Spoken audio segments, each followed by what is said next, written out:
šta ćemo sve to da gledamo danas.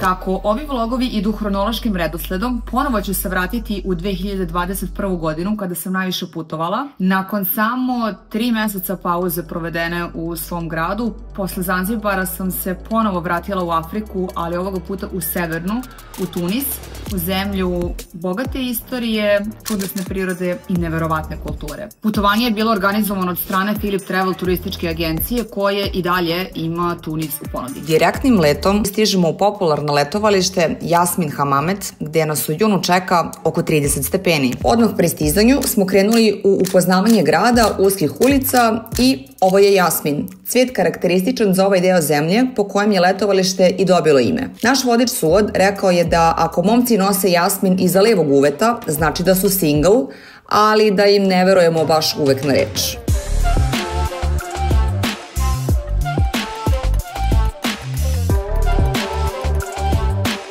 Medine su četvrti uskih isprepletanih ulica sa otvorenom tržnicom karakteristične za arapske zemlje i svaki grad ih ima u Tunisu. Kako je ovo turistička destinacija, u njoj se mogu pazariti lepi suveniri i stvari, čije cene uz male veštine cenkanja mogu biti dosta niže.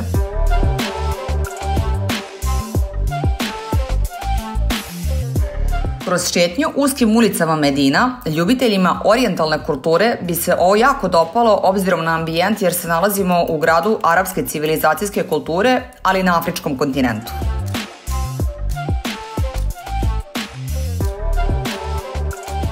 Seli smo na ručak u restoran prelepog ambijenta i u sećanju mi je lepa vegetarijanska hrana, ali sećanje mi je razbistrio hleb u vodi, ali okej, idemo dalje.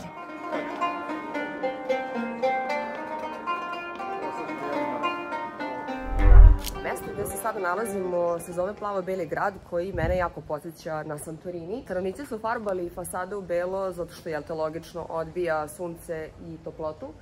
Farbali su prozore i vrata u plavo zato što kažu da plava boja odbija insekte, a i pored toga klasična priča jer kao plavo asocira na more. Sidi Bou Said je, mnogi tvrde, najlepše i jedno od najpoznatijih mesta u Tunisu. Ovaj gradić na severu zemlje je od prestonice udaljen nekih 20 km i spada u obavezne poludnevne izlete u ovom delu zemlje. Pored pomenutih ofarbanih kuća u belo i plavo, odlikuje ga i očuvana tradicionalna arhitektura. Prikazat ću sve što sam vidjela verovatno kao prosečni turista, ali ako neko od vas bio na ovoj destinaciji i posjetio nešto interesantno, voljela bih da to napišete dole u komentaru jer će nekome biti od značaja ko planira sledeće putovanje ili možda meni za ponovnu posetu.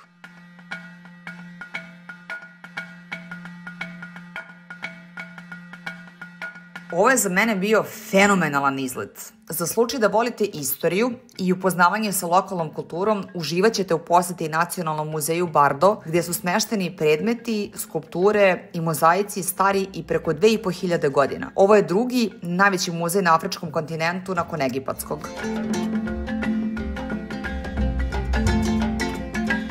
Mozaici predstavljaju jedinstven način da se bolje upoznamo sa načinom života u Africi pre 2000 godina, kako su motivi na njima bili vezani za svakodnevicu, prevladavali su lov, poljoprivredni radovi, bogovi i jedna zanimljivost, ljudi koji su slagali mozaike su mogli da kupe 2 kokoške za dnevnicu, dok su oni koji su crtali mozaike mogli da kupe 4. Statue izloženih rimskih i feničanskih bogova imaju odsečene noseve, ruke, noge, polne organe, jer su na taj način vandali prikazivali kako su u stvarnom životu kažnjavali robove. Tunis ima nekoliko lokacija sa UNESCO statusom svetske baštine koje su prepoznate zbog svog kulturnog, istorijskog ili prirodnog značaja. Jedna od njih je Kartagina, nekadašnja prestonica moćne kartaginske civilizacije, uništena od strane Rimljana 146. godine pre nove ere. Danas su vidljivi ostaci rimske arhitekture. Idemo idemo putem kroz pustinju ka lepoti prirode gde sam videla da voda znači život. Ne znam koliko mogu da se prenesu utisci preko kamere i videa, ali uživo deluje magično da u sred pustinje, peska i stena postoje na jednom mestu palme, zelenilo i da se čuje žubor vode. Na ovom mestu se osjeća mnogo življa energija.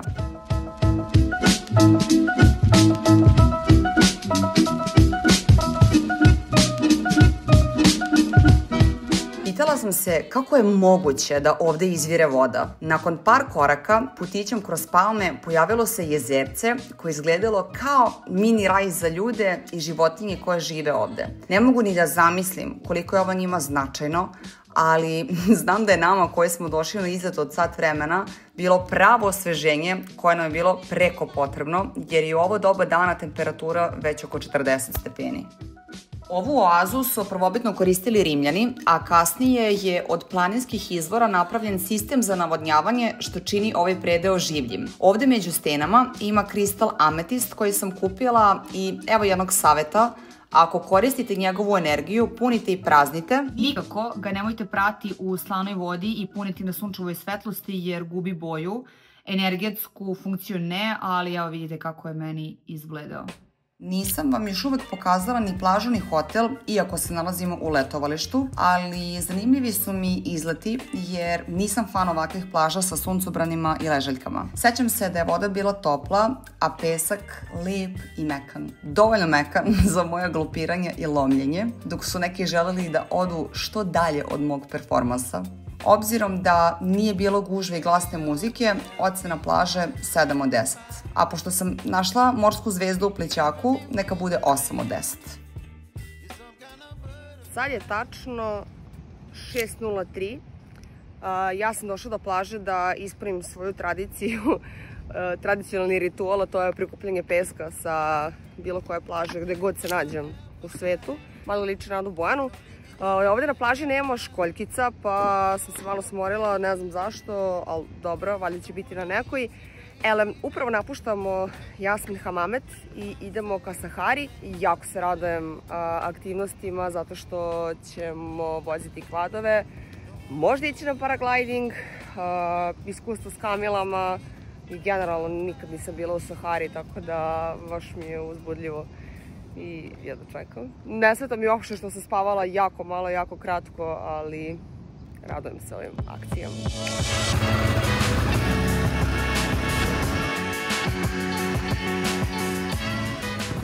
Stigli smo do Sahare. Ovo je ulaz i ja u životu nisam osetila ovoliku vrućinu i toplotu, a kao trpim baš mnogo vruće. Kad smo ulazili u grad, pokazivalo nam je da je napolju 44 stepena. Sad idemo na kamile, posle na kvadove, pa se naravno ću preživeti. Inače tamo, u ovom pravcu je 2000 km svuda, samo pustinja i ništa više.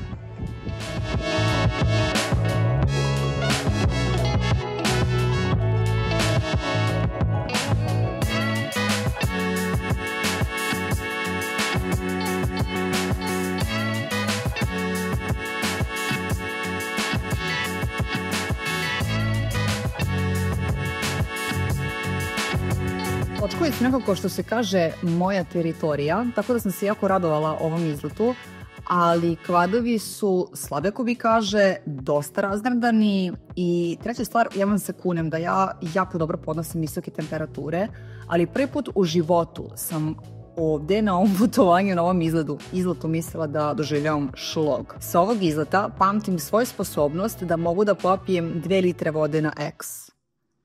Ne šalim se.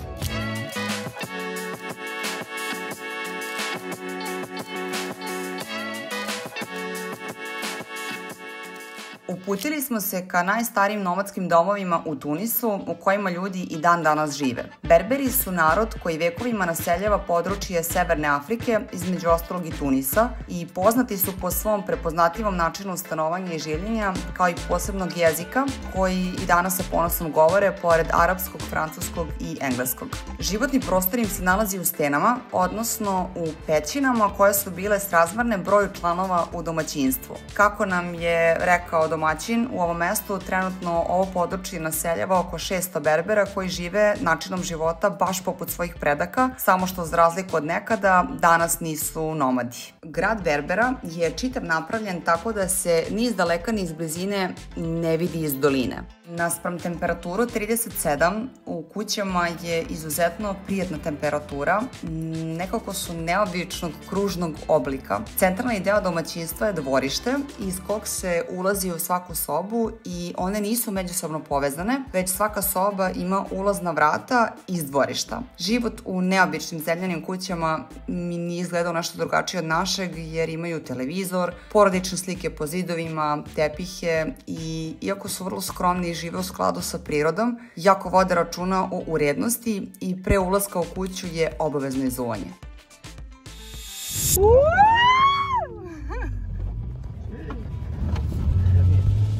Volim adrenalin, ali ova vožnja Land Roverima kroz Dine bi mi mnogo bolje legla da nisam sedela u šaragama i skupljala zube po sedištu, nego da sam recimo za volanom, ali svakako vrlo uzbudljivo. Ovo nam je bio put do prve lokacije, do mesta koje je 7 metara ispod nivoa mora, ujedno i najniža tačka Tunisa.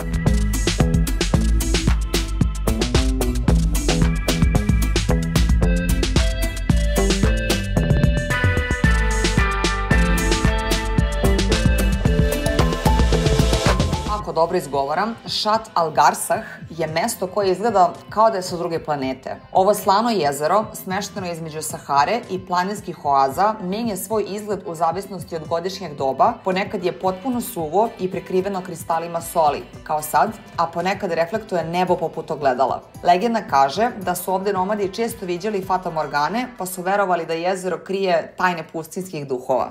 Ja nisam neki fan Star Warsa, zapravo ne znam ništa o tome, sem da je film. Ali evo, sad se nalazimo na mestu gde se snimao Star Wars 77. godine.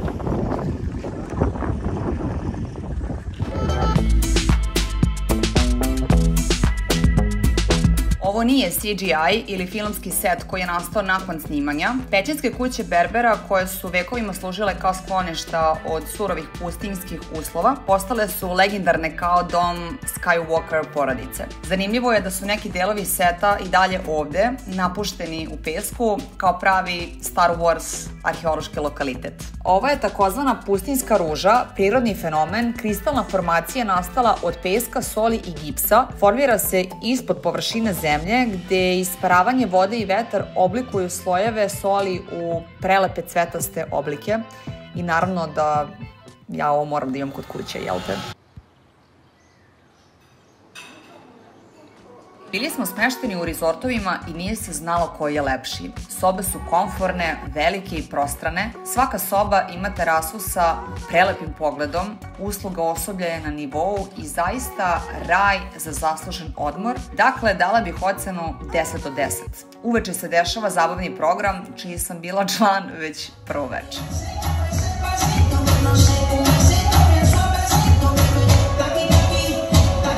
Izbor hrane se u ovakvim tipovima hotela realno ne dovodi u pitanje. Za svaki obrok jedem 3 puta više samo da bih probala stvari koje inače ne spremam kao obroke, a ako ništa drugo, nikad nisam bila gladna. I ono što mi se jedino nije dopalo jeste što je sve mnogo slatko i puno šećera, ali razumem da je ovo deo njihove tradicije u pripremi hrane. Ovo je bio jedan sasvim običan dolazak na plažu. Lokalac je videvši belce ponudio Kamilu iz Zelembaća za slikanje i jahanje. Ne znam kako baby Kamila zna gde su ljudske sise i odakle je ideja da uradi sledeće.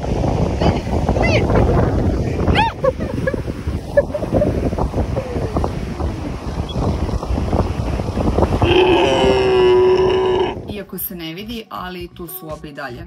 Sve pod kontrolom.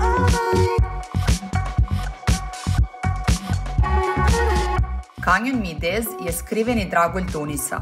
Smešten na samoj granici sa Alžirom, izgleda kao pejzaž neke druge planete. Dubok je do 80 metara, a kažu da se formirao oko 90 miliona godina. Nekada je bio oaza berberskih sela, a danas je savršeno mesto za avanturiste i ljubitelje prirode. Zbog kratkog zadržavanja na ovom mestu nismo silazili dole do dna kanjona, ali ako dolazite u Tunis, obavezno posetite ovo mesto.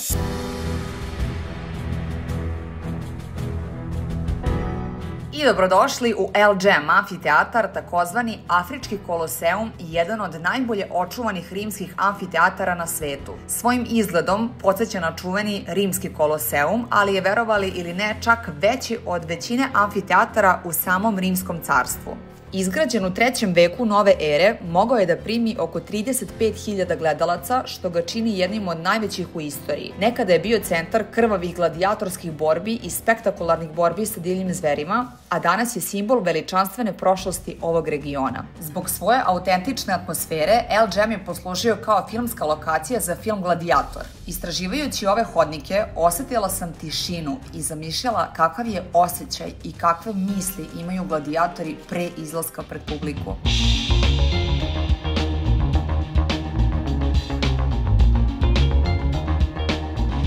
Monastir je, kao i mnogi drugi gradovi u Tunisu, bio deo pokreta nesvrstanih, što čini poveznicu između Jugoslavije i Tunisa.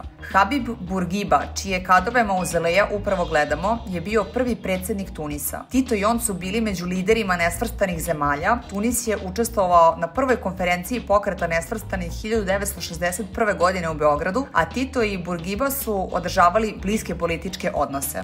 Habib je Tunisu doneo nezavisnost 1956. godine. Nakon postizanja nezavisnosti Tunisa pokrenuo je kampanje za opesmenjivanje ljudi, ukinuo poligamiju, povećao granicu devojaka za udaju na 17 godina, ozakonio razvod braka i generalno se zalagao za jednaka prava polova. Sa zlatnom kupolom i elegantnim mermernim detaljima, ovo mesto odiše poštovanjem i simbolizuje modernu istoriju Tunisa.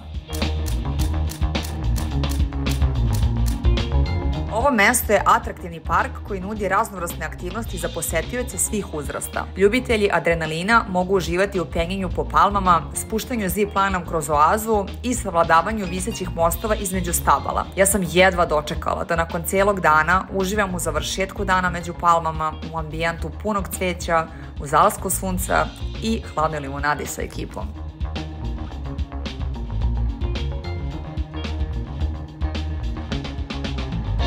Da zaokružimo dan kako treba, Dijana i ja smo videle devojčice koje su đuskale u jednoj od uličica Medine i pitale ih da li možemo da im se pridružimo. Učile su nas korake i vratile nas na podsjećanje da male stvari ispunjavaju i brzo usreće. Pamtit ću Tunis po najzanimljivijim vratima koje sam ikada videla i kako bih istinski voljela da imam na ulazu svoje kuće i dvorišta. Tunis je jedina država arapskog sveta u kojoj je poligamija zabranjena zakonom.